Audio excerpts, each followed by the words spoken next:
So let's talk about deal flow and making really good money in real estate.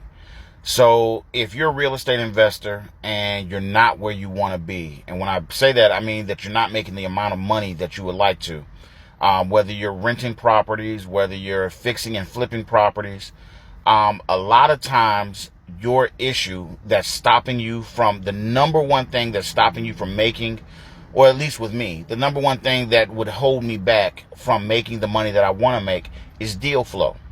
Let me explain. Deal flow is the lifeblood of your real estate business.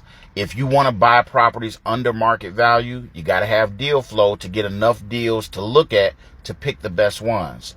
If you want to buy a bunch of rentals and have great rental cash flow, you got to have deal flow to cherry pick the best properties that financially or numbers wise make the most sense.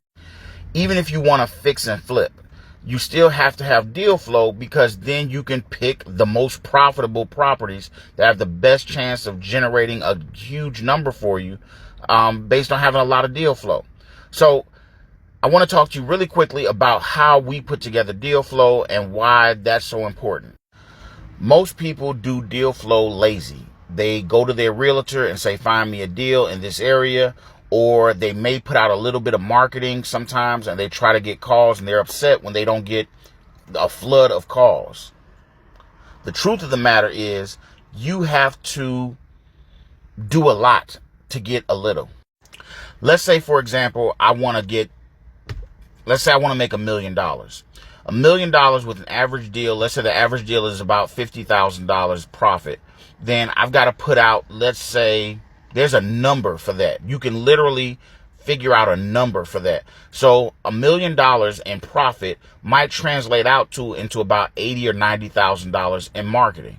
Now, the first thing you're thinking is, I'm not going to spend $80,000 or $90,000 in marketing. Well, that's fine. You cannot spend $80,000 or $90,000 and you won't get to the million. But the numbers don't really change regardless of where you're at. It takes a certain amount of deal flow, meaning, i.e., a certain amount of marketing that you're going to have to put out to generate the number that you want. Now, if you don't have $80,000 or $90,000 to put on marketing, then that's fine. Just lower your number. I want to make $100,000. $100,000 might look like $10,000 in marketing.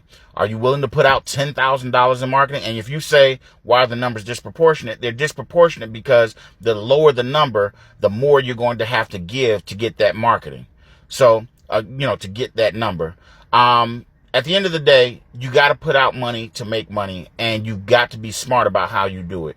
I'll show you what we do in the next video.